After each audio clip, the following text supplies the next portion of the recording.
Hola chicos, vamos a continuar la clase de sistema endocrino. Esta sería la última clase del segundo parcial. Los demás pues, van a ser repasos. La siguiente semana vamos a ver si podemos hacer algunos repasos y si no, vamos a iniciar con el tercer parcial para dejar los repasos cerca de los exámenes.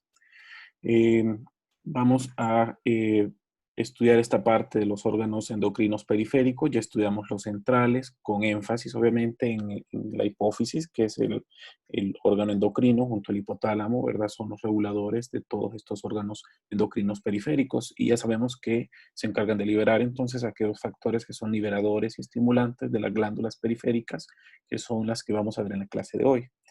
Con énfasis, bueno, vamos a empezar a hablar de la glándula tiroides, que la glándula tiroides ya sabemos que desde el punto de vista anatómico se encuentra en el cuello, en la posición anteroinferior en relación a la laringe. Aquí vemos la laringe, incluso vemos un poco de la tráquea.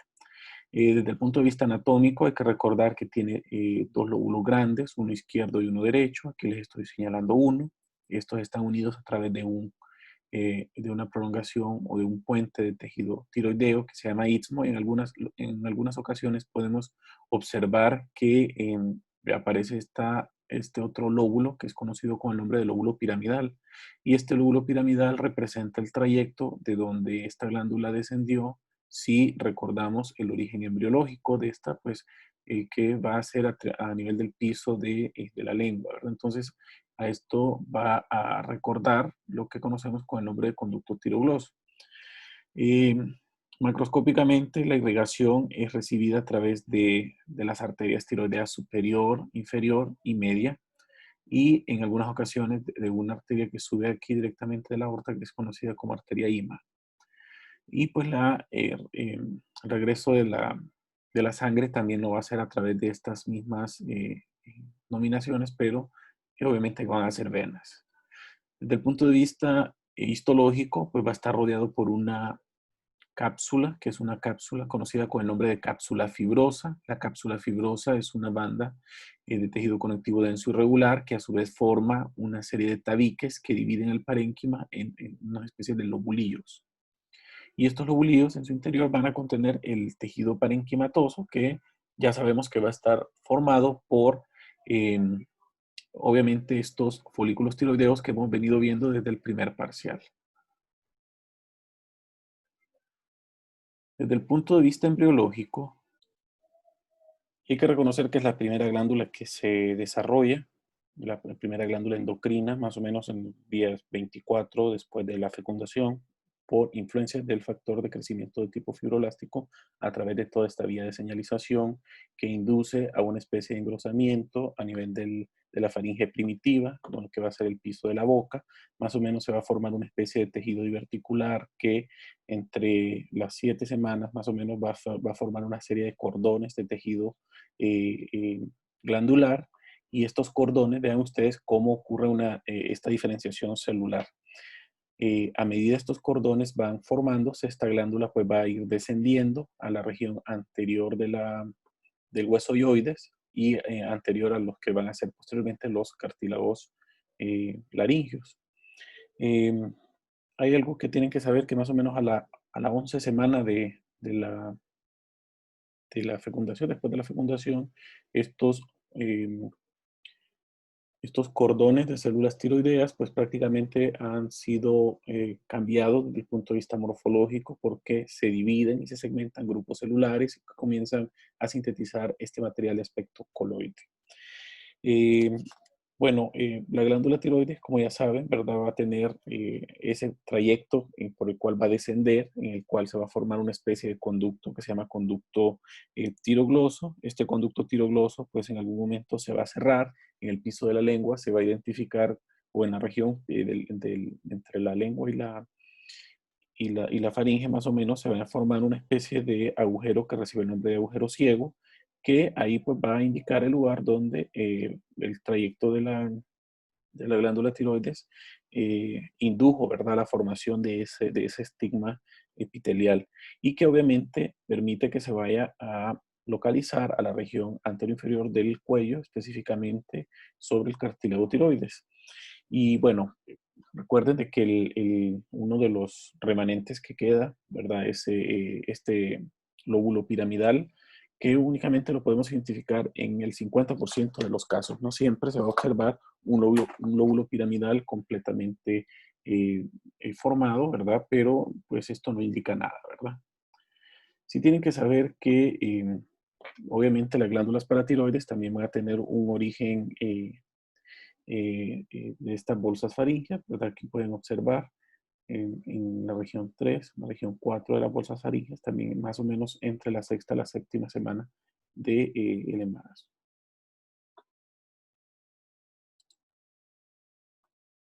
Ahora bien, la glándula tiroides está pues constituida, ya dijimos, por una serie de lobulillos que son formados por las divisiones que crea la cápsula al formar estos tabiques. Entonces aquí identificamos un poquito la cápsula que no se ve tan engrosada a este nivel, pero sí se logran identificar los tabiques de tejido conectivo que separan esto que sería un lobulillo tiroideo. Aquí vemos la relación que tiene con la glándula paratiroides. Si lo vemos más de cerca, recordar obviamente la estructura de la vesícula o del folículo tiroideo, que va a estar constituida por estas células principales, ¿ok? Las células principales son conocidas con el nombre de células foliculares, ¿ok? Las células foliculares en un estado metabólicamente basal, vamos a decir que son células cúbicas, aunque en algunas ocasiones cuando se vuelven afuncionales, las células se pueden volver células aplanadas, y cuando estas células se vuelven células completamente funcionales, se van a convertir en células cilíndricas, principalmente cuando hay activación por la hormona TSH. Tienen que saber que este es el espacio de la vesícula que contiene este líquido que se llama coloide, ¿ok? El espacio de la vesícula entonces permite el alojamiento del coloide, que es un lugar rico en proteínas y que va a alojar una gran cantidad de proteínas conocidas con el nombre de tiroglobulinas. La lámina basal entonces va a estar orientada hacia el tejido conectivo que está hacia afuera de la glándula tiroides, más o menos en esta dirección. Y obviamente en la membrana apical estaría en este nivel. Vean ustedes que las células foliculares usualmente tienen estos núcleos que se ven bien redonditos, que tienen euheterocromatina, que incluso la podemos ver por microscopía óptica convencional, y el citoplasma pues tiene tendencia a verse eosinófilo, ¿verdad? O acidófilo pálido, ¿verdad? No es tan intenso, incluso es más pálido que el coloide. En algunas ocasiones, siempre dentro de la membrana basal podemos identificar otras células que son conocidas con el nombre de células parafoliculares. Las células parafoliculares no quiere decir que están afuera del folículo, están adentro del folículo, pero no están en contacto con el coloide, sino que están metidas adentro de la membrana basal o de esta lámina basal de tejido conectivo, y se encuentran abrazadas adentro del folículo tiroideo. Y después vamos a ver algunas peculiaridades de estas células que son sumamente interesantes y las funciones que estas células tienen. Ahora bien, hay algo que tienen que saber, y es que la glándula tiroides sintetiza las hormonas tiroideas, principalmente la T4, ¿verdad? Y en segundo lugar la T3. El estímulo principal para que se dé la síntesis de hormonas tiroideas son dos: la presencia de yodo, es decir, que hayan concentraciones altas de yodo, pues eso favorece a la síntesis de hormonas tiroideas. Y en segunda instancia es la activación del receptor de la TSH, que es la hormona estimulante de la glándula tiroides. Entonces, estas dos van a inducir a la síntesis de estas hormonas tiroideas. ¿Cuáles son las hormonas tiroideas? Normalmente las conocemos como T3 y T4, pero vamos a ver que durante el proceso de la formación de estas hormonas, pues pueden haber algunas variantes en las cuales, por ejemplo, cuando se unen tres moléculas de yodo, van a formar esta que se llama triyodotironina, y cuando se forman cuatro moléculas de yodo, van a formar esta que se llama tetrayodotironina, o también conocida con el nombre de hormona tiroxina. Aquí vemos a las células parafoliculares. Vean que este sería el folículo. Aquí vemos el coloide, que se mira un poco retraído. Este espacio no es normal. Normalmente esto debería estar en contacto con la célula epitelial. Aquí vemos la membrana basal, la lámina basal, y vean cómo esta lámina basal abraza este grupo de células que no están en contacto con el coloide o con la luz de la vesícula. Estas células de acá son conocidas con el nombre de células parafoliculares. Las células parafoliculares también son conocidas con el nombre de células C. Célula C porque son células claras, ¿ok? Estas células claras tienen una serie de gránulos que son sumamente importantes que ayudan al reconocimiento desde el punto de vista microscópico o de morfología por microscopio óptico, por tinciones de hematoxilina y eosina, se ven claras, pero si hacemos obviamente estudios de inmunistoquímica para específicamente calcitonina, pues podríamos identificarlas. La microscopía electrónica también nos ayuda a reconocer y a diferenciar, y obviamente en estas células podríamos identificar una serie de gránulos, que son gránulos densos que contienen una gran cantidad, obviamente, de calcitonina, que es el principal marcador de superficie de estas células. También tienen capacidad para captar colorantes derivados de cromoraninas, entre otros. Y bueno, esto es lo que miramos en las glándulas vesiculares o foliculares, ¿verdad? Las células epiteliales que rodean o que forman estas vesículas, que como les digo, desde el punto de vista embrionario, eran cordones al inicio, pero después se segmentaron, comenzaron a sintetizar este material glucoproteico y formaron estos folículos o estos microquistes, ¿verdad? Estos son como una especie de quistes pequeñitos que contienen un líquido que es un líquido sumamente viscoso, conocido con el nombre de coloide. Y bueno, aquí vemos siempre, ¿verdad? La histología un poco menos teñida, siempre se logra identificar el coloide. Aquí vemos un poco del tejido conectivo laxo areolar que se encuentra en el estroma y que pues tiene contacto con una serie de vasos sanguíneos que son pues muy importantes para la captación de estas hormonas y que usualmente van a formar capilares de tipo fenestrados. Los fenestrados, recuerden que son muy importantes en estas glándulas endocrinas.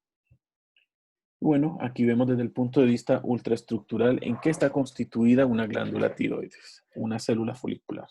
Vemos que a este nivel está la lámina basal.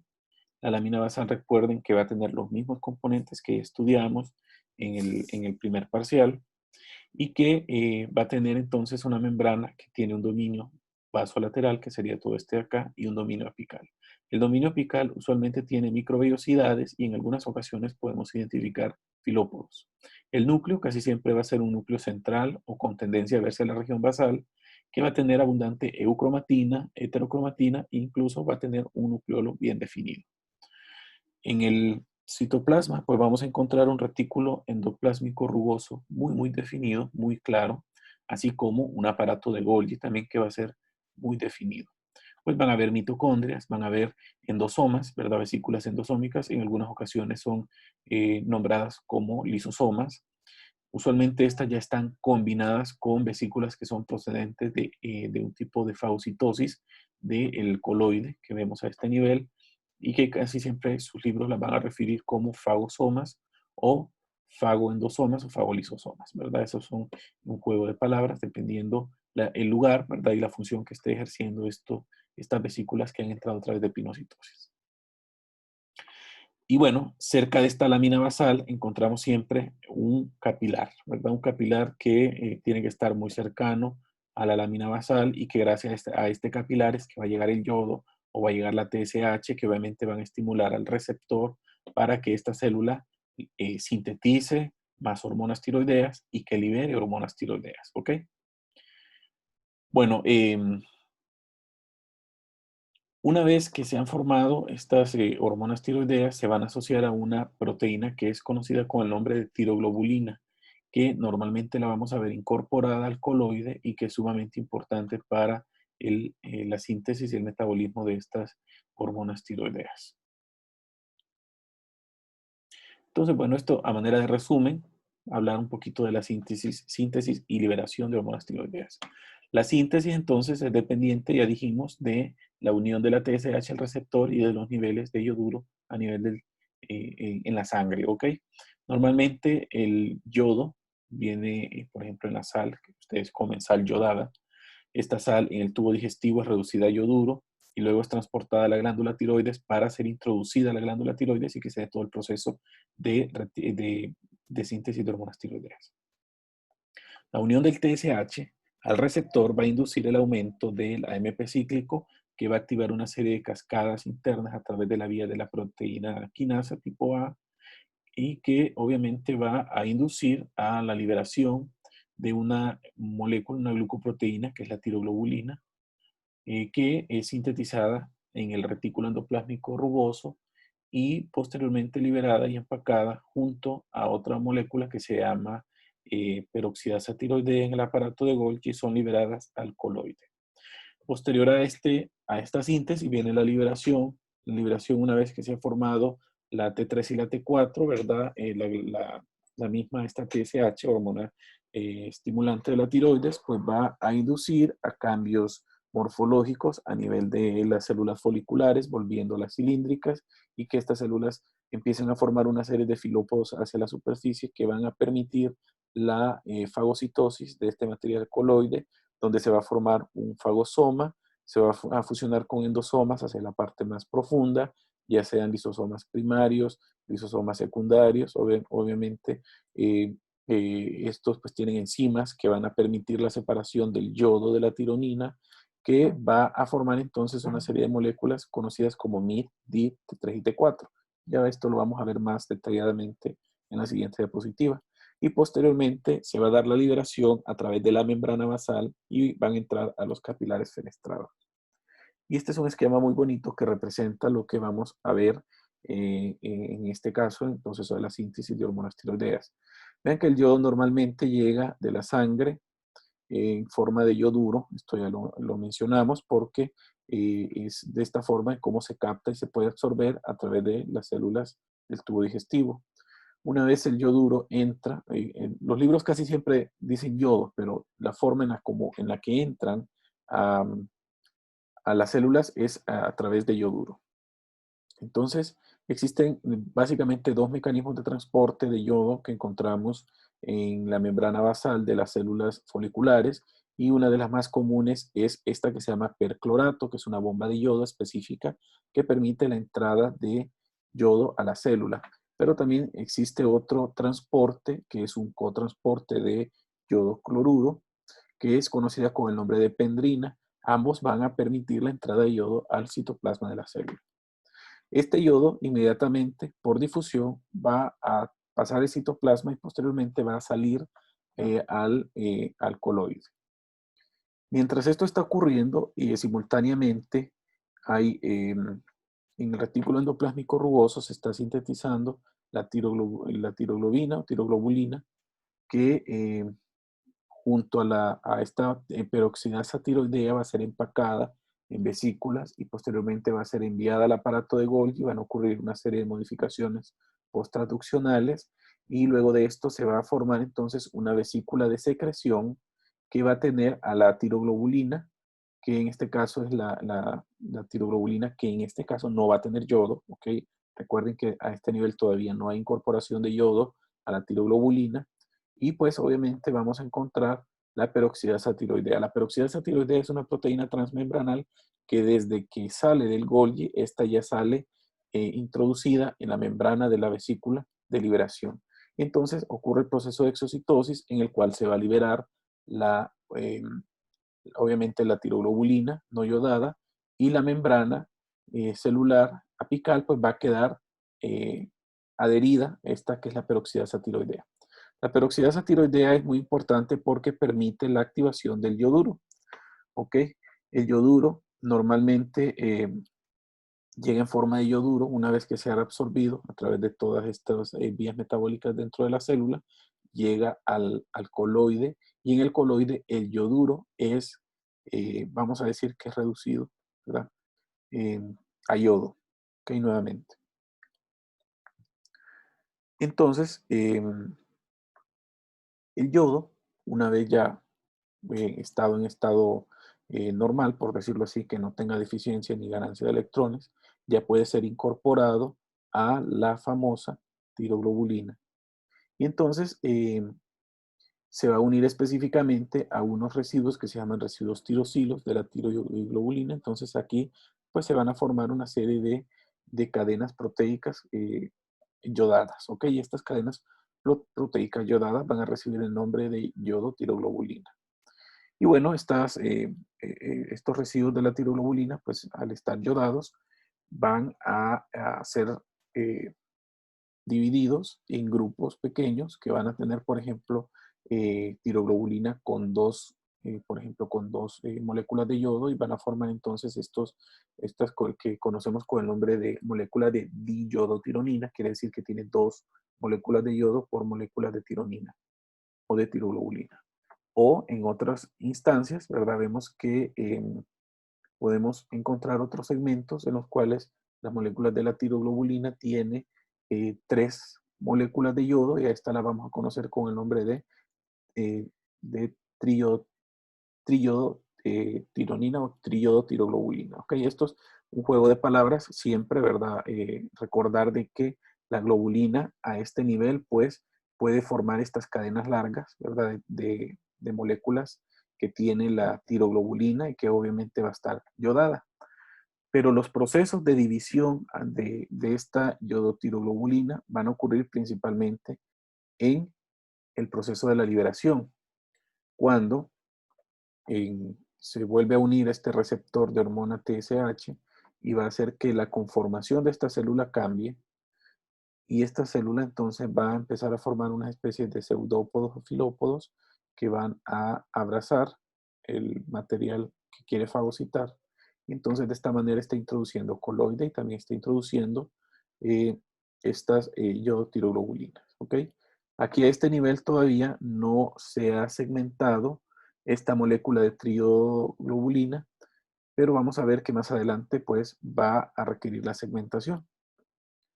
¿Dónde va a ocurrir esta segmentación? Una vez que se ha formado este fagosoma, vean ustedes, se va a unir a un lisosoma, ¿ok? Y va a formar un endosoma temprano o un endosoma tardío, dependiendo el nivel de la proteólisis al que lo vamos a encontrar. Recuerden que estos lisosomas siguen la vía de la secuenciación de la manosa. A este nivel entonces, la yodotiroglobulina que había sido fagocitada, entonces, va a sufrir un proceso de proteólisis, ¿ok? Y este proceso de proteólisis va a permitir entonces que esta yodotiroglobulina segmente la molécula aún más y forme moléculas específicas de monoyodotironina o MIT, que esta monoyodotironina posteriormente se puede unir con una diyodotironina, es decir, una molécula que tiene dos grupos de yodo, para formar una triyodotironina, así como se observa aquí en la imagen. Y en otra instancia se puede formar también a partir de dos yodotironina, o sea, de dos diyodotironina, formar una molécula de T4. ¿Qué quiere decir? Que esta tiene, obviamente es una tironina que tiene tres moléculas de yodo juntas. Y en esta, que es una tetrayodotironina, pues va a tener cuatro moléculas de yodo juntas. Y ambas pues van a ser liberadas a través, ¿verdad? De una, bueno, hay una serie de transportes que no quisiera enfocarme, ¿verdad?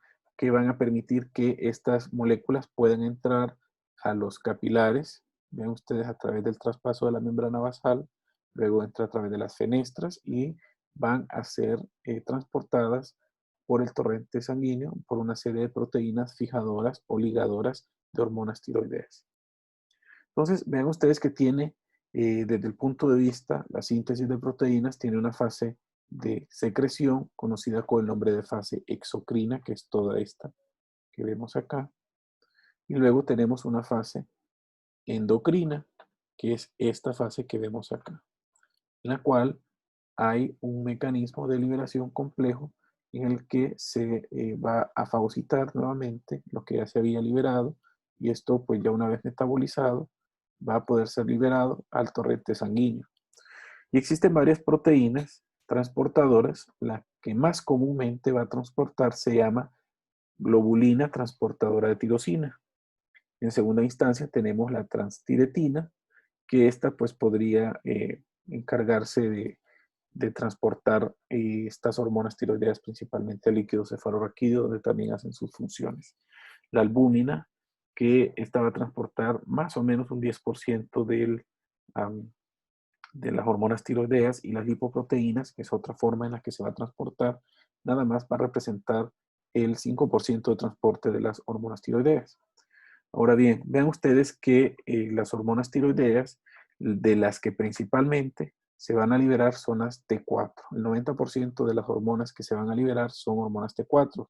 El problema de estas es que metabólicamente no son tan funcionales como las T3. La única diferencia, bueno, es que obviamente esta va a ser la hormona que más se va a liberar, va a ser menos funcional, pero va a tener una vida media más larga si la comparamos con la T3. La T3 nada más va a representar el 10% de las hormonas liberadas, en este caso de estas dos hormonas. La vida media va a ser muy, muy corta, pero es mucho más eficaz desde el punto de vista biológico cuando se une a receptores y hace sus funciones específicas. ¿Cuáles son sus funciones específicas?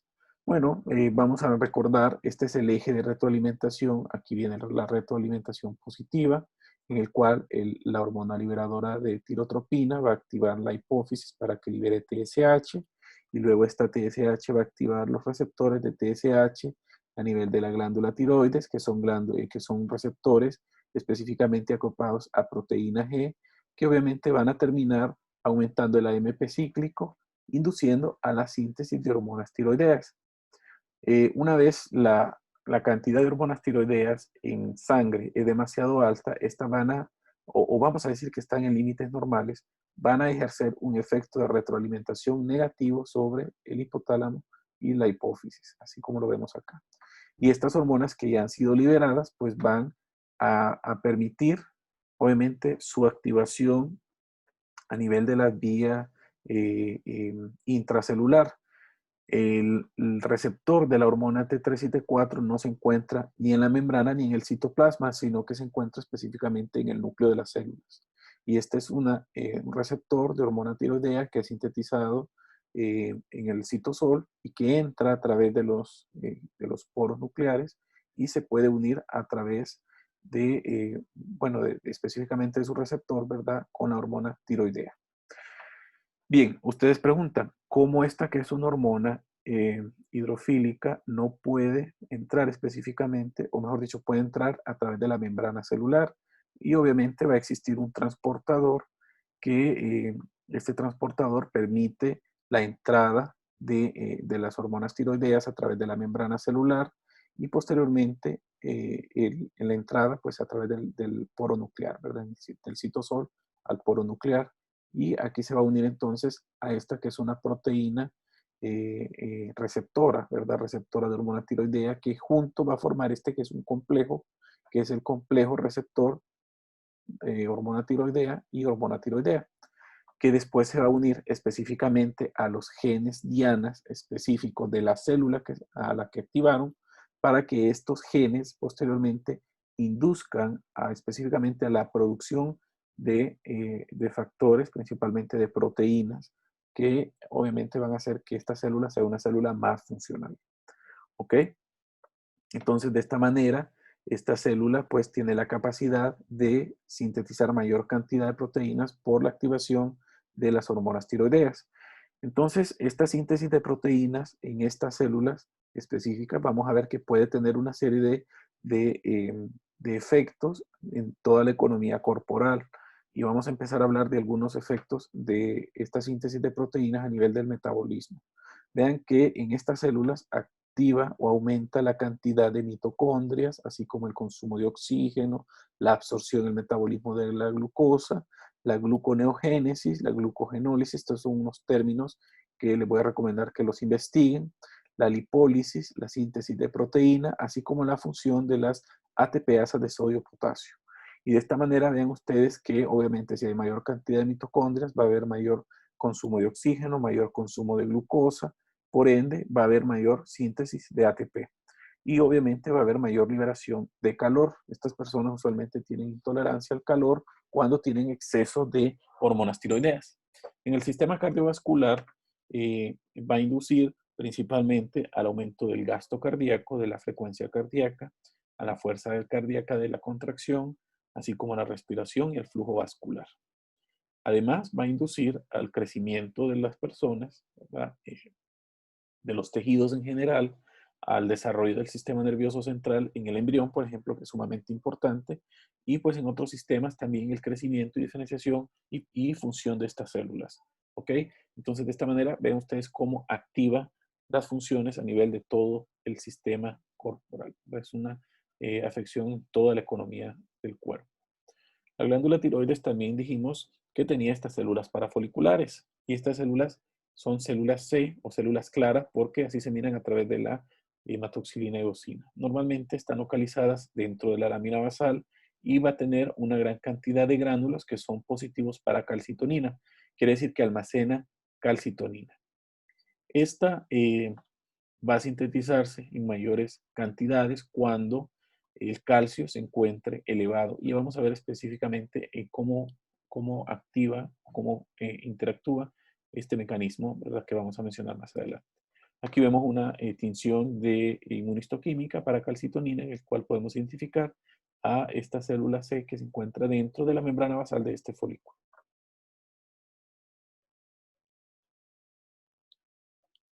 Aquí la vemos, de hematoxilina eosina. Estas serían dos células C, células claras. Y desde el punto de vista ultraestructural, estas células, pues, encontramos aquí la lámina basal del folículo, el vaso sanguíneo, que usualmente son vasos que están muy cerca. Los núcleos tienen abundante eucromatina.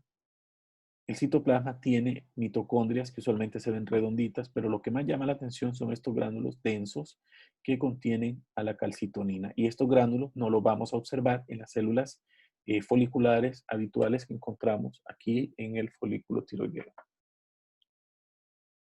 Entonces, estas células C son muy importantes porque, bueno, ven ustedes que principalmente van a responder a las altas concentraciones de calcio. Cuando en la sangre hay demasiado calcio, esto quiere decir de que esta célula va a reconocer estas concentraciones de calcio.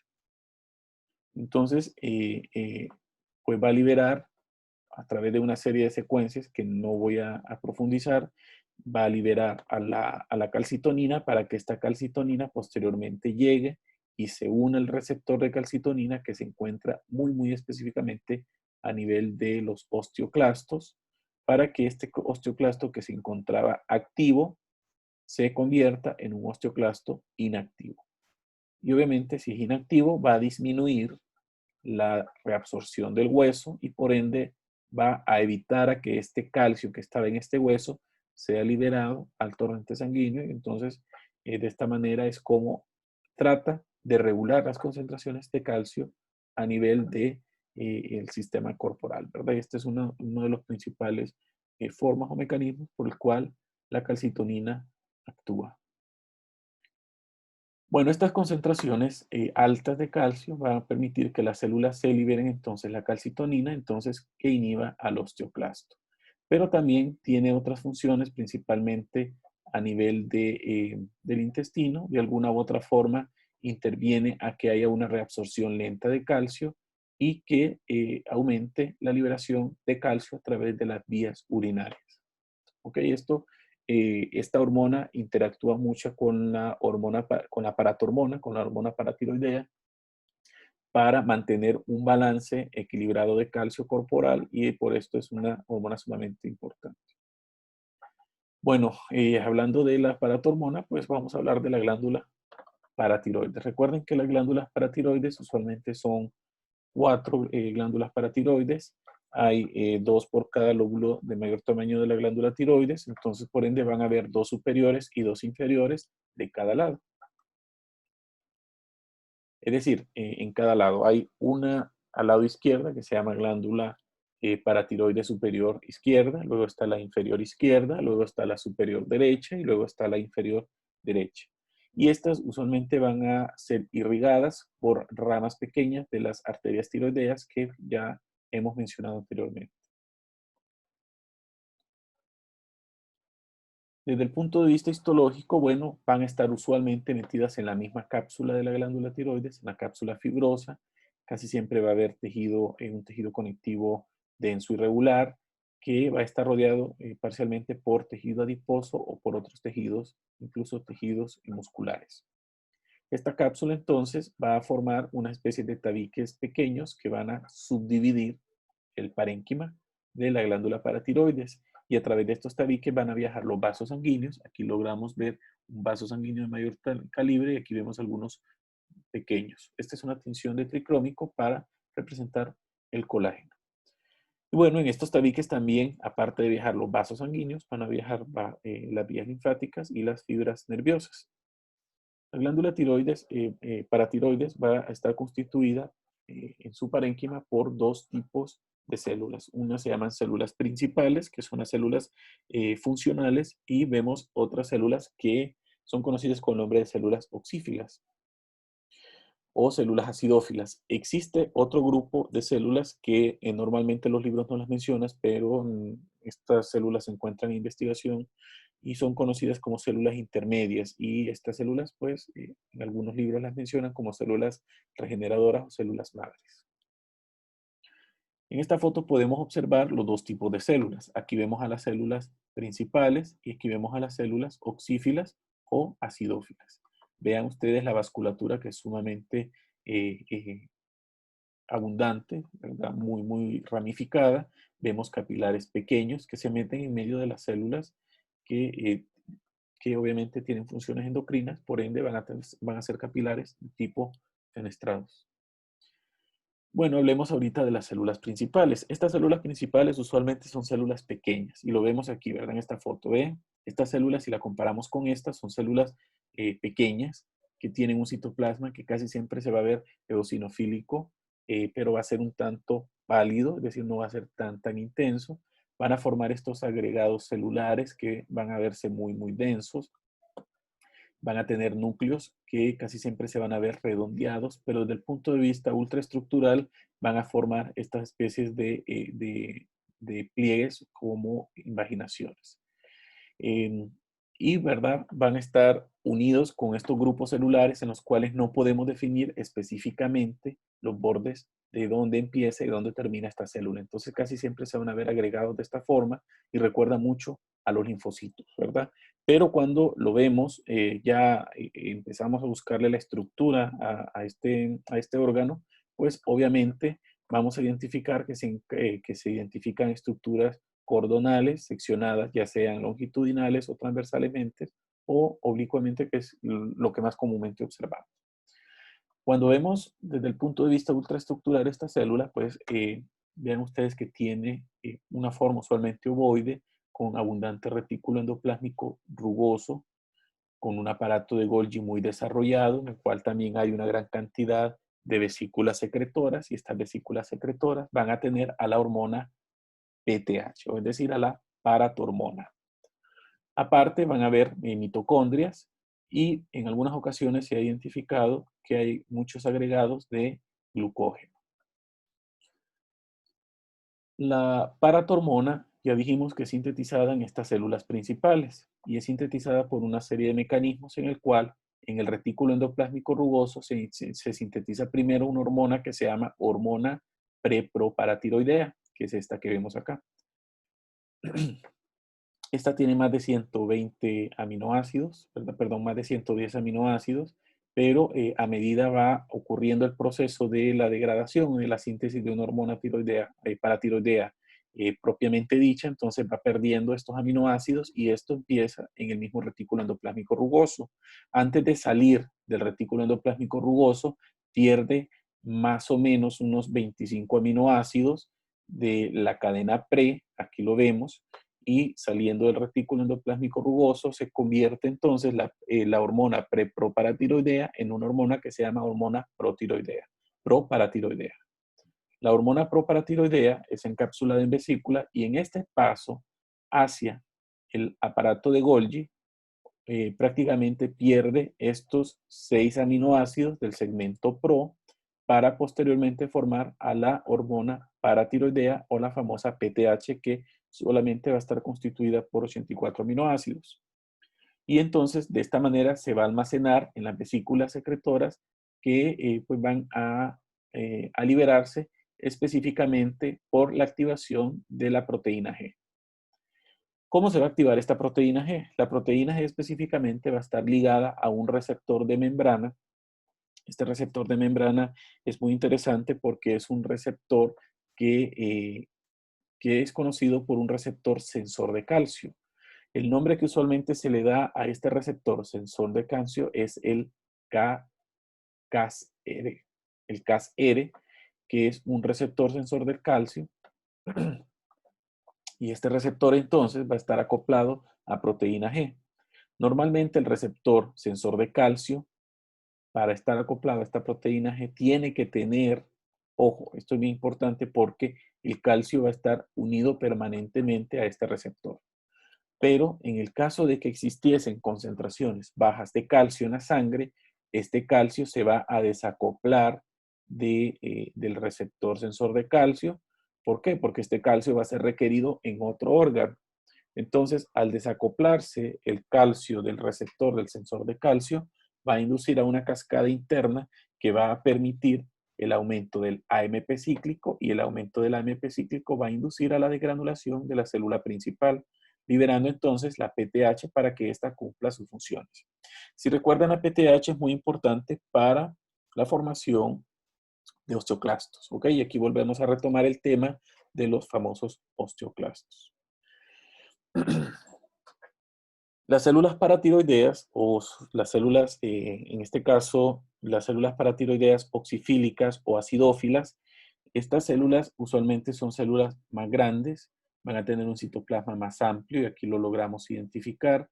Es muy difícil realmente separarlas de las células principales, que son estas de acá, pero como les digo, es un citoplasma más grande, más amplio, e incluso se logra ver un tanto granular en algunas ocasiones, ¿verdad? Esta eosinofilia va a ser más oscura, por lo tanto, este grupo de células siempre va a resaltar respecto a las células principales.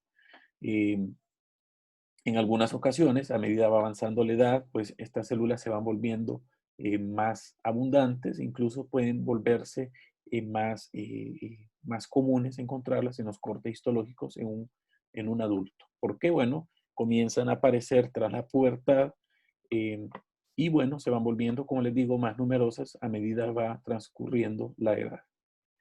Desde el punto de vista histológico, ultraestructural, estas células son células, pues, usualmente se ven ovoides, poligonales, que tienen un escaso sistema endomembranal, si tienen un Golgi, un retículo endoplásmico rugoso, pero lo que más tienen en su citoplasma son mitocondrias. Y gracias a estas mitocondrias, esta célula es que tiene el tamaño que estamos observando, y tiene esta coloración acidófila más intensa si las comparamos con las células principales, ¿ok? La función de estas células aún está desconocida, ¿verdad? Aún es una función que no, que no está clara, pero en algunas ocasiones, en algunos libros se dice que son o corresponden a células principales inactivas, pues que han quedado nada más para síntesis de energía. Y aquí vemos la histología. Estas de aquí son básicamente células oxínticas o acidófilas, y aquí vemos estas células más pequeñas, que serían células principales. Y desde ya ven observando cómo se van formando los cordones que les mencionaba, que algunos son tortuosos. Por ejemplo, este de aquí se mira completamente cortado transversalmente. Este, por ejemplo, es un poquito más grande. Este es uno, este es otro. Aquí vemos los capilares que van en medio, y se logra determinar, este grupo de acá son células oxífilas, y estas de acá serían células principales. Aquí pues prácticamente casi todas son células principales. Estas de acá son células principales. En algunas ocasiones podemos ver infiltración grasa, y eso es normal. Y aquí se logran identificar algunas células oxífilas que no se ven tan grandes, pero sí se logra determinar la diferencia entre estas células y estas otras células de acá. Igual acá, ¿verdad? Esto es muy similar a la foto anterior. Aquí están las células oxífilas, y aquí vemos a las células principales. Aquí vemos a las células oxífilas, muy claras, y aquí todas estas serían las células principales. Vean las diferencias, son muy claras, y vemos la infiltración por tejido adiposo, que también es común identificarla en los cortes histológicos. Entonces, desde el punto de vista funcional, esta célula va a responder obviamente a las bajas concentraciones de calcio, ¿verdad? Recordemos que entonces esta hormona paratiroidea después se va a unir a los receptores de hormona paratiroidea, los que encontramos específicamente en el osteoblasto, ¿ok? Osteoblasto, no está en el osteoclasto ni en los macrófagos.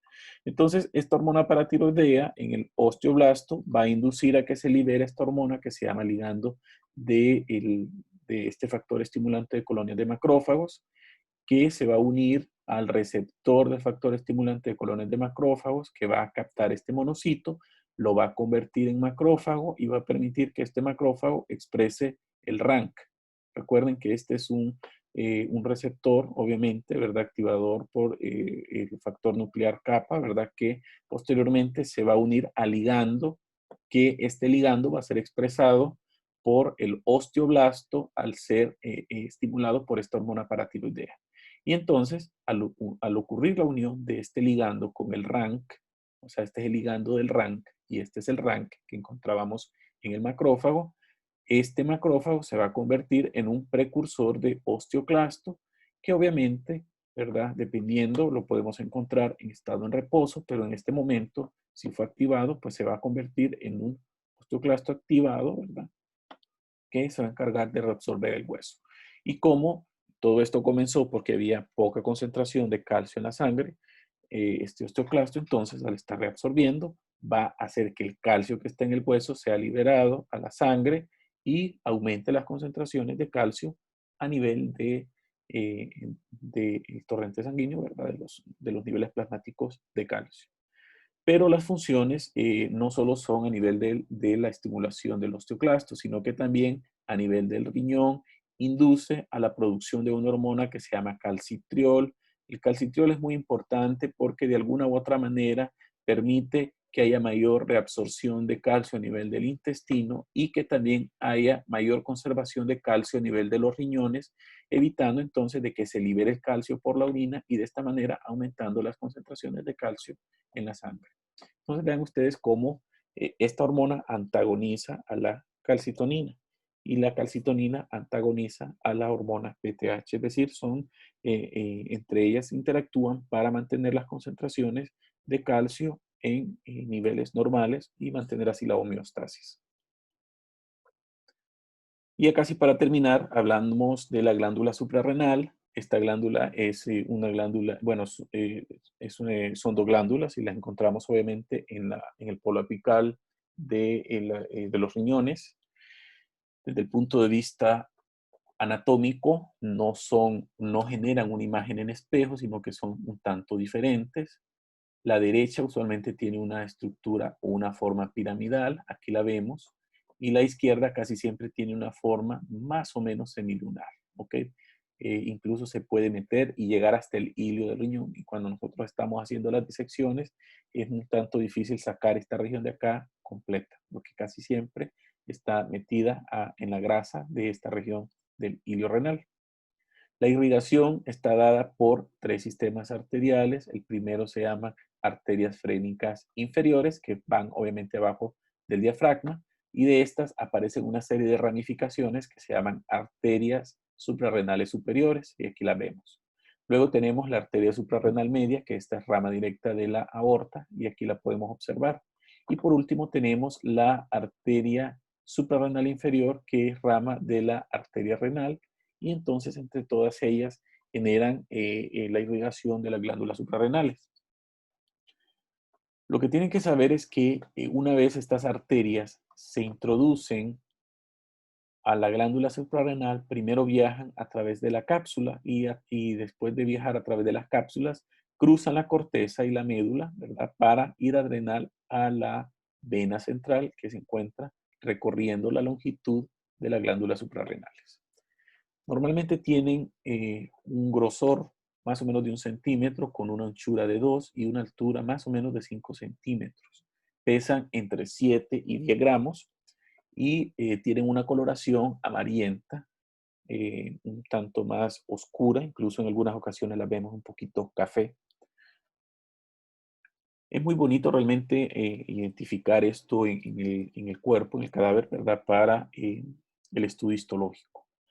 Es muy común que éstas estén rodeados por tejido adiposo, formando una especie de pericápsula similar a cómo lo identificábamos en los ganglios linfáticos. Y aquí vemos, ¿verdad?, la estructura histológica. Podemos observar entonces el tejido adiposo, que en esta imagen no está claro, no se observa. Luego vemos la cápsula, que es una cápsula de tejido conectivo que puede ir de laxo alveolar a denso irregular. ¿Ok? Podemos observar ambos tejidos dependiendo la zona donde lo estamos observando. Luego tenemos que el parénquima de la glándula va a estar constituido por dos componentes importantes. Un componente que se llama corteza suprarrenal y el otro que se llama médula suprarrenal. Desde el punto de vista histológico son muy parecidos, incluso la médula pues tiene tendencia a confundirse con la corteza. Sin embargo, tienen funciones que son un tanto diferentes unas de otras y aparte de las funciones, la diferencia radica en el origen embriológico. Y aquí lo vemos. Vean ustedes que a nivel de las crestas neurales, se van a formar obviamente grupos neuronales sensoriales que tienen que ver con estos ganglios dorsales, así como otras neuronas viscerales simpático-miméticas, ¿verdad? Y se van a formar otro grupo de células que son conocidas como células cromafines, ¿ok? Estas células cromafines van a viajar específicamente a esta región, a la región dorsal del feto, donde se van a diferenciar obviamente, en estas células que son células simpático-ganglionares. Estas células simpático-ganglionares posteriormente son introducidas en medio de un grupo de células que son procedentes de la región intermedia del mesodermo. Aquí las podemos observar más claras. Y entonces van a formar toda esta región de acá, que son las células cromafines de la médula. Ven ustedes que estos dos grupos de células van a formar entonces la médula suprarrenal. Y hacia la parte externa tenemos lo que va a formar la corteza suprarrenal, que está bien específicamente de los pliegues que están rodeando esta región de cerca de lo que serían los rebordes urogenitales, que es donde aquí se va a formar entonces la zona fasciculada, la zona glomerulosa y la zona reticulada de la glándula suprarrenal. Entonces, de esta manera es como vemos que el origen embriológico pues, es un tanto diferente en estas estructuras celulares, así como las funciones que más adelante vamos a entender mejor. Continuando con lo de la irrigación, vean ustedes que las arterias que van viajando a través de la cápsula, pues empiezan a formar una especie de arteriolas que se van a introducir hacia la primera porción de la corteza suprarrenal, donde van a formar una especie de ramificaciones capilares que van a estar constituidos por capilares sinusoidales fenestrados, que usualmente son capilares muy cortos, y estos van a estar localizados específicamente en una zona de la corteza conocida como zona glomerular. Luego de esta zona glomerular, los capilares van a formar nuevamente unas estructuras que son estructuras vasculares sinusoidales, formando una especie de sistema porta, y estos son específicamente sinusoides, y que estos sinusoides van a atravesar específicamente la zona fasciculada de esta corteza suprarrenal. Y cuando llega casi a la región más profunda de la corteza, en la zona reticular, va a formar nuevamente una serie de sistemas capilares de aspecto, o mejor dicho, que contiene sangre menos oxigenada, ¿ok? Que son capilares menos oxigenados, que posteriormente van a drenar a los capilares medulares, y estos capilares medulares van a drenar posteriormente a vénulas, y estas vénulas van a drenar al final a la vena central, adrenomedular o solamente vena central de la glándula suprarrenal. ¿Ok? Entonces, pues vemos que la sangre, a medida va cruzando la corteza, pues va formando estas especies de sistemas capilares. A este nivel son capilares, dijimos, sinusoidales fenestrados. Estas fenestras tienen la característica de que pueden tener un diámetro un poquito mayor, ¿verdad? A medida, pues, va avanzando hacia la parte más profunda de la corteza suprarrenal.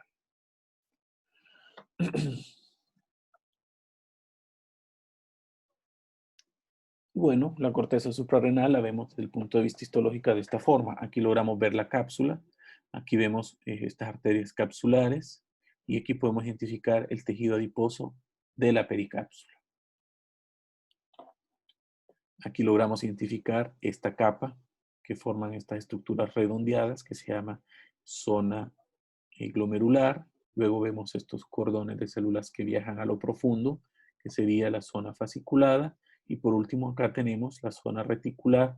Esto constituiría entonces la corteza suprarrenal. Son estas tres capas y aquí las vemos representadas esquemáticamente. La zona glomerular, la zona fasciculada y la zona reticular. ¿Okay? Y al final, la parte más profunda, está la médula, ¿okay? Donde encontramos otros tipos de células que también tienen funciones endocrinas y obviamente la vena central de la glándula suprarrenal. La corteza puede sintetizar muchas hormonas y estas hormonas se dan o se liberan específicamente por activación de receptores de la hormona adenocorticotropa. Recuerden que esta es sintetizada en la glándula hipófisis, ¿verdad? A través de las células basófilas, ¿verdad? Corticotropas. Entonces, la zona glomerular solamente constituye cerca del 13% del volumen de la corteza suprarrenal, la zona fasciculada más o menos el 80%, la zona más grande, más engrosada, y la zona reticular más o menos el 7% del volumen de la corteza suprarrenal. A nivel de la zona glomerular podemos identificar específicamente dos tipos de células. Las más comunes son las células cilíndricas que forman los glomérulos o los cordones glomerulares. Luego las células progenitoras que se encuentran en la interfaz específica entre la zona glomerular y la zona fasciculada. Luego la zona fasciculada, que es esta que vemos acá.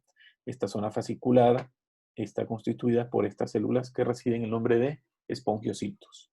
Y al fondo, a la parte más profunda, tenemos la zona reticulada, que está constituida casi primordialmente por células acidófilas, que son células más pequeñas que los espongiocitos, aunque con características similares, pero son más pequeñas, y aparte de ser más pequeñas, acumulan abundante lipofusina.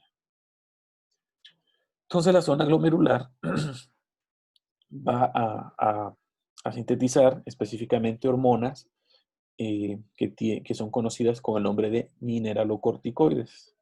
Los mineralocorticoides principalmente son la aldosterona y la desoxicorticosterona.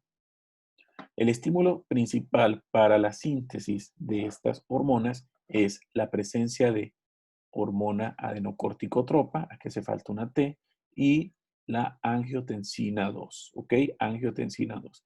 Este es un factor muy importante para la regulación de la presión arterial. Aquí vemos la zona glomerular se caracteriza porque forma estas estructuras redondeadas, conocidas como pseudoglomérulos, que realmente son las porciones terminales de estos cordones que forman en la glándula suprarrenal.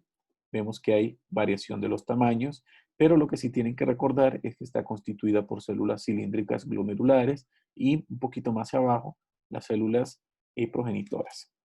Desde el punto de vista ultraestructural, estas células son células un poco alargadas, aquí las vemos, que tiene una serie de sistemas de túbulo-vesículas, aparte de eso un retículo endoplásmico rugoso desarrollado, retículo endoplásmico liso, un aparato de Golgi, mitocondrias y gránulos secretores, ¿ok? Aparte tiene unas gotículas lipídicas y estas gotículas lipídicas son sumamente importantes porque a través de ellas se pueden almacenar moléculas derivadas de lípidos, ya sea de triglicéridos o del metabolismo del colesterol. El retículo endoplásmico liso es muy desarrollado en todas estas células de la corteza suprarrenal porque pues se encarga de metabolizar principalmente moléculas procedentes del colesterol, ¿okay? Porque estas hormonas de esta corteza suprarrenal son principalmente derivadas del colesterol. La función de la aldosterona, que es el principal mineralocorticoide, actúa a nivel de la mucosa gástrica, puede actuar también a nivel de las glándulas sudoríparas, glándulas salivales, en la cual, en los lugares donde principalmente estimula la absorción de sodio, que es una de las principales funciones, la absorción del sodio. Pero las principales funciones, es decir, la función primordial de evitar la excreción de sodio, es decir, la absorción de sodio, es a nivel de los túbulos renales, en el riñón. Entonces, normalmente la orina va pasando a través de los túbulos renales, pero de alguna u otra manera, estas células epiteliales que tienen receptores para aldosterona, aquí más o menos se las muestro en este esquema, tienen receptores que se van a activar cuando se une esta molécula de aldosterona a su receptor. Entonces va a activar estos canales de sodio, va a también activar estos contratransportes de sodio-hidrogeniones. Entonces va a meter más sodio a la célula y va a sacar hidrogeniones. Y obviamente si saca mucho hidrogeniones va a hacer que la acidez de la orina sea un tanto mayor, va a tener mayor cantidad de hidrogeniones. Y de esta manera también va a permitir la salida de potasio a nivel de la orina, es decir, que va a aumentar la salida de potasio a través de la orina y esto podría causar ciertos niveles de hipocalemia a nivel de la sangre. Y en la membrana vasolateral va a activar la bomba de sodio-potasio ATPasa, que es un contratransporte, ¿ok? Y de esta manera, pues, también va a aumentar el ATP a nivel de la célula para activar estos contratransportes. Entonces recuerden que esto es muy importante, de esta manera se está reabsorbiendo mucho sodio desde el interior de los túbulos urinarios, pero se está eliminando potasio, ¿ok? El exceso de la aldosterona en la sangre pues va a causar aumento de la presión arterial porque está aumentando el sodio a través del intersticio, a través del intersticio, donde posteriormente va a llegar al torrente sanguíneo y recuerden que hacia donde está viajando el sodio también está viajando el agua. Con respecto a la zona fasciculada, también va a estimular su secreción a nivel de la unión del receptor de la hormona adenocorticotropa. Recuerden que esta es la zona más amplia, el 80% de la corteza suprarrenal va a ser la zona fasciculada y va a estar constituida por las células conocidas como espongiocitos. Estas células casi siempre las vamos a ver distribuidas en cordones de 1 a 2 células empacadas y que van a estar rodeados por capilares de tipo sinusoidales que van a permitir, obviamente, el paso del producto de secreción. El producto de secreción de la zona fasciculada lo vamos a catalogar bajo un grupo que son conocidos con el nombre de glucocorticoides, ¿ok?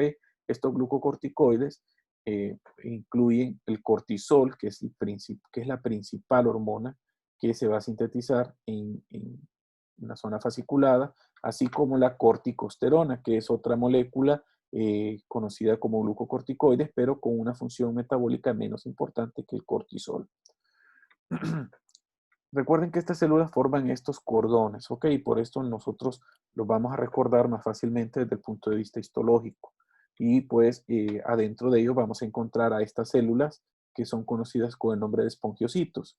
Los espongiocitos tienen un citoplasma que casi siempre se va a ver rosado pálido, pero sumamente granular. Y esos gránulos van a ser claros porque van a contener muchos lípidos y entonces estas células, al ver este citoplasma de esta forma, vamos a determinar, o vamos a decir mejor que va a recordar a las famosas esponjas, y aquí las vemos, ¿verdad? Son como esponjas porque estos lípidos, obviamente, al pasar por el silo van a ser barridos y van a ser eliminados. Y aquí esta es una representación esquemática, usualmente son células poliédricas, y aquí se forma como una célula cúbica, que tiene aparte un abundante sistema de túbulo-vesículas del retículo endoplásmico liso. Puede haber un Golgi, ¿verdad? Puede haber también un retículo endoplásmico rugoso. Las mitocondrias se caracterizan porque son redonditas, muy funcionales.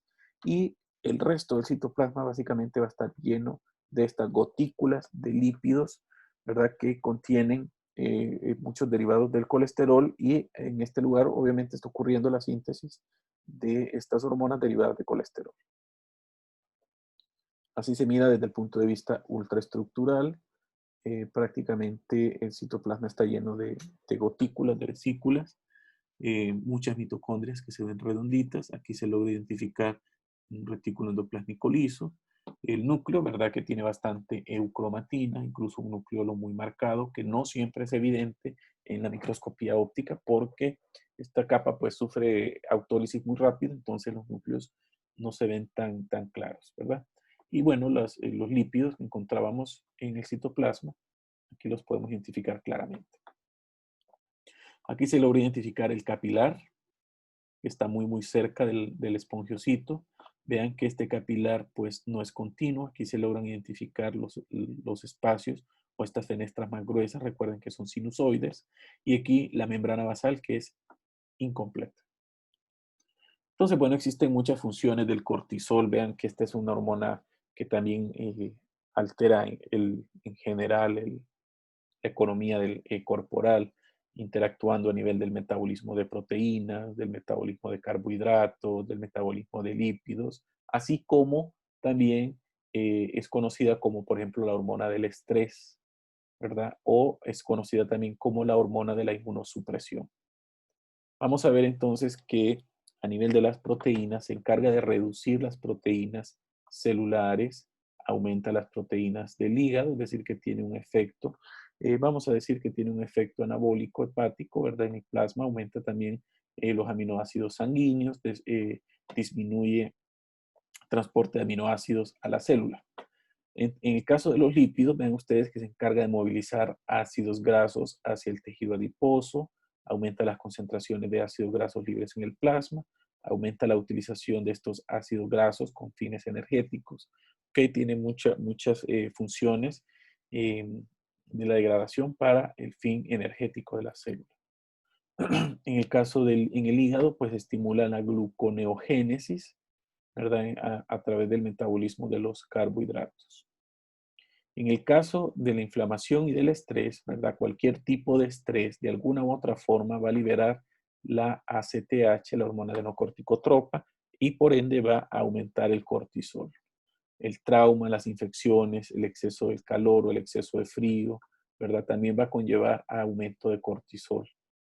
En el caso, por ejemplo, de inyecciones, ya sea por inyección de noradrenalina, cirugías, etcétera, ¿verdad? Hay una serie de factores, ¿verdad? La estabilización de las membranas lisosómicas también es otra función importante del cortisol, la reducción de la permeabilidad de los capilares, la disminución de la diapédesis y de la fagocitosis. Y esto es muy importante porque de esta manera, pues también está inhibiendo la respuesta inmunitaria. Eh, eh, en este caso sería la innata y también va a disminuir la diferenciación de linfocitos para la formación de clonas, inactivando entonces al sistema inmunitario adaptativo. De esta manera, sabemos que el cortisol también tiene funciones que favorecen la infección, ¿verdad? O que son conocidas con el nombre de inmunosupresoras. El cortisol también disminuye la fiebre y la liberación de interleucinas corporales. Entonces vean ustedes que esta es una serie de efectos metabólicos a nivel del cuerpo que cuando, por decirlo así, que cuando lo, lo lo agrupamos, vamos a decir que ejerce efectos anabólicos, específicamente en el hígado, ya sea porque promueve la absorción de estos ácidos grasos, aminoácidos o hidratos de carbono en general, ¿verdad? Pero también puede tener efectos catabólicos en otros tejidos, ¿verdad? Por ejemplo, la lipólisis en el músculo, ¿verdad? Puede generar también la proteólisis, ¿verdad? Etcétera, ¿verdad? Entonces son efectos que pueden ocurrir a nivel de todo el cuerpo, ¿verdad? Para inducir a cambios metabólicos que pues no son tan buenos al final del día, como dicen. El exceso de este cortisol conlleva a un síndrome que se llama síndrome de Cushing, que es la manifestación clínica del exceso de cortisol en los individuos y que tiene como resultado, obviamente, menos proteínas en las células, en los tejidos, menos calcificación en los huesos, por ejemplo, los músculos se miran un poquito más atróficos, hay probablemente más acúmulo de grasa en ciertas partes corporales, como por ejemplo en la región abdominal.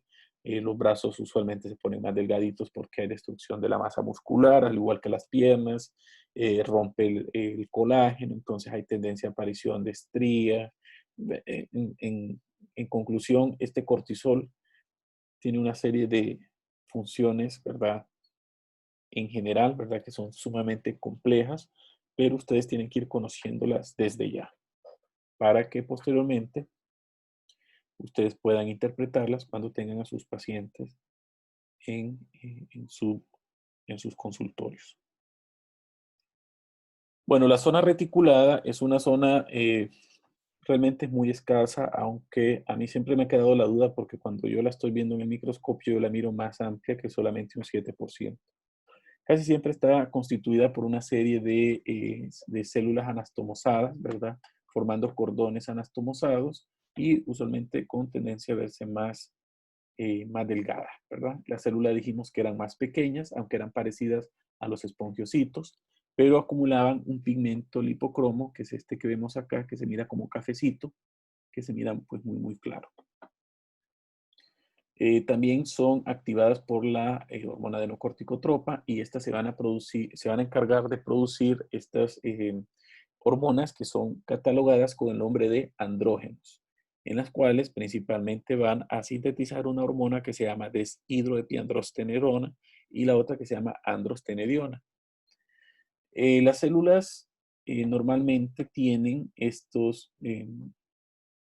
una forma poliédrica casi siempre con abundante sistema de túbulo-vesículas, retículo endoplásmico liso, muy claro, ¿verdad? Muy abundante, así como retículo endoplásmico rugoso, podemos identificarlo, ¿verdad? El aparato de Golgi.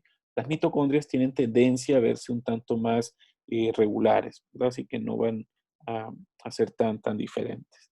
Y bueno, encontramos también abundantes gránulos lipoídicos, ¿verdad? Similares a los espongiocitos.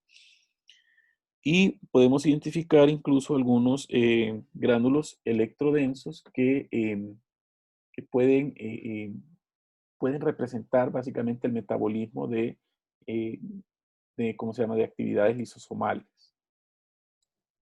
Y bueno, recordar que este pigmento lipocromo está hecho a base de lipofusina, que también es un pigmento derivado del metabolismo de estos lisosomas, ¿verdad? Un pigmento de desgaste. Y esto más que a veces los núcleos tienen tendencia a verse epignóticos, ha hecho pensar de que la zona reticulada también es la zona donde estos espongiocitos de alguna u otra manera van a morir o van a fallecer de alguna forma por todos estos hallazgos histológicos microscópicos que pueden hacernos orientar a pensar en esto. Esto es para que entendamos un poquito cómo el colesterol, que es la molécula principal, es metabolizada por este citocromo P450 y puede formar una serie de moléculas.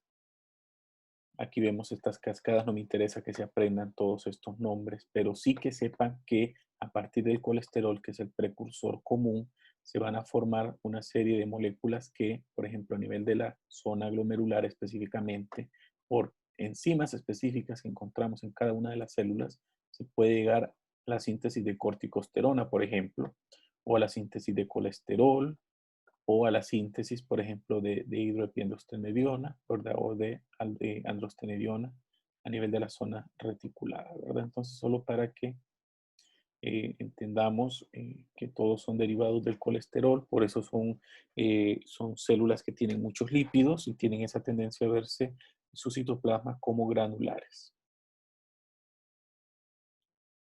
La médula suprarrenal, vamos a decir que es una parte muy pequeña, ¿verdad? Que solamente representa el 10% de la glándula suprarrenal con límites que realmente son muy poco definidos desde el punto de vista histológicos, aunque nosotros cuando hacemos cortes macroscópicos usualmente lo vemos así. La médula tiene tendencia a verse café oscura y la corteza tiene tendencia a verse amarillenta o como un tono pardo claro. Recuerden que esta zona tiene muchos lípidos y por eso se mira así amarillenta, ¿verdad? Desde el punto de vista histológico, realmente podemos delimitar más o menos hasta dónde llega la zona reticulada. Aquí la vemos, estas son células de la zona reticulada y estas de acá son células de la zona de la médula suprarrenal. Histológicamente, la médula suprarrenal está constituida por dos tipos de células. Unas se llaman células cromafines, que son las más abundantes, y las otras son las células ganglionares, que son más grandes. Recuerden que estas son obviamente procedentes de crestas neurales.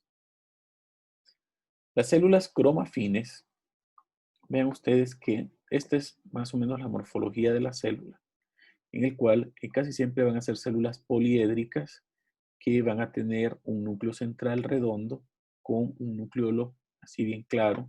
Va a haber mucho retículo endoplásmico rugoso, aparato de Golgi, muchas mitocondrias y van a haber abundantes cantidades de gránulos. Estos gránulos, más o menos entre un 20% de estos gránulos van a tener ya sea noradrenalina o adrenalina. ¿Ok? Y entonces, dependiendo del estímulo nervioso, ¿verdad? Ya sea por un estímulo de acetilcolina, van a liberar entonces estos gránulos, dependiendo, como les digo, estos estímulos que pueden ser usualmente estímulos emocionales o estímulos fisiológicos. La liberación entonces, por ejemplo, de adrenalina casi siempre va a ser un estímulo emocional. Ustedes de repente se asustaron o recibieron una noticia un tanto fuerte, entonces a través de estas neuronas simpáticas preganglionares van a liberarse estos, eh, este contenido, ¿verdad? O en caso de un estímulo fisiológico normal, ¿verdad? Se va a liberar la noradrenalina y todo este contenido va a ser liberado hacia los lechos capilares. Aquí vemos la morfología de estas células.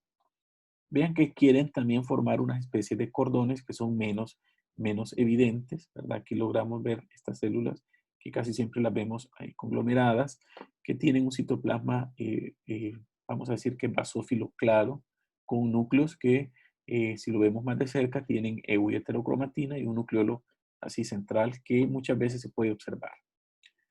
Estas células, como tienen muchas de estas moléculas que son catecolaminas, se ha visto que también puede tener el resto, por ejemplo, el 80% de los gránulos, el que no tiene adrenalina y noradrenalina, pues pueden tener ATP, se ha visto que también tienen encefalinas y tienen abundantes cromograninas. Todo esto le permite que estas moléculas puedan captar sales de cromafina, entonces por eso se han conocido con el nombre de células de cromafines, ¿verdad? Por estos componentes de cromogranina. Aquí vemos más o menos que la diferencia en cómo una célula tiene unos gránulos que son un poco más densos que otros, ¿verdad? Estos gránulos que se ven menos densos de acá son gránulos de adrenalina y los gránulos más densos pues son gránulos de norepinefrina, ¿ok? Esto es lo que se ha descrito y de estas células cromafines, de este 20%, el 90% van a secretar adrenalina y solamente el 10% van a sintetizar y a secretar noradrenalina. Y bueno, esto ya se los había explicado. Aquí nada más para mencionar rápidamente la función de la acetilcolina. La acetilcolina se va a encargar obviamente de la despolarización de la membrana, va a permitir que el calcio entre a la célula, ¿verdad? Y que al final aumente el calcio dentro de la célula y que conlleve a la exocitosis de esta catecolamina. Hay que recordar de que estas catecolaminas son, vamos a decir que son sintetizadas a partir de la vía de la tirosina. Recuerden que la tirosina es un aminoácido que de alguna u otra forma va a formar dopa, después dopamina y por último pues puede formar noradrenalina o adrenalina, ¿verdad? Dependiendo del caso. Se va a unir a la cromogranina, que es una molécula captadora de catecolaminas. En este caso, se van a unir en el gránulo y al aumentar las concentraciones de calcio, producto de la despolarización de las fibras colinérgicas, entonces va a permitir la exocitosis del contenido de su gránulo hacia los capilares fenestrados que encontramos en la médula suprarrenal. Y bueno, con esto hemos terminado la clase de sistema endocrino. Damos por concluido los temas del segundo parcial. Espero que les haya gustado mucho el segundo parcial. Realmente es un poco más práctico con un poco más de correlación clínica, porque ya están observando los órganos, aparatos y sistemas, ¿verdad? Específicamente asociados al cuerpo, ¿verdad? Como estructura normal y obviamente la correlación clínico-patológica que hemos estado desarrollando en las clases. Y bueno, recuerden que si tienen dudas, siempre me las hagan llegar para ir despejando estos comentarios. Vayan estudiando porque los exámenes ya se acercan y se acercan bailadas, como dicen. Hasta luego.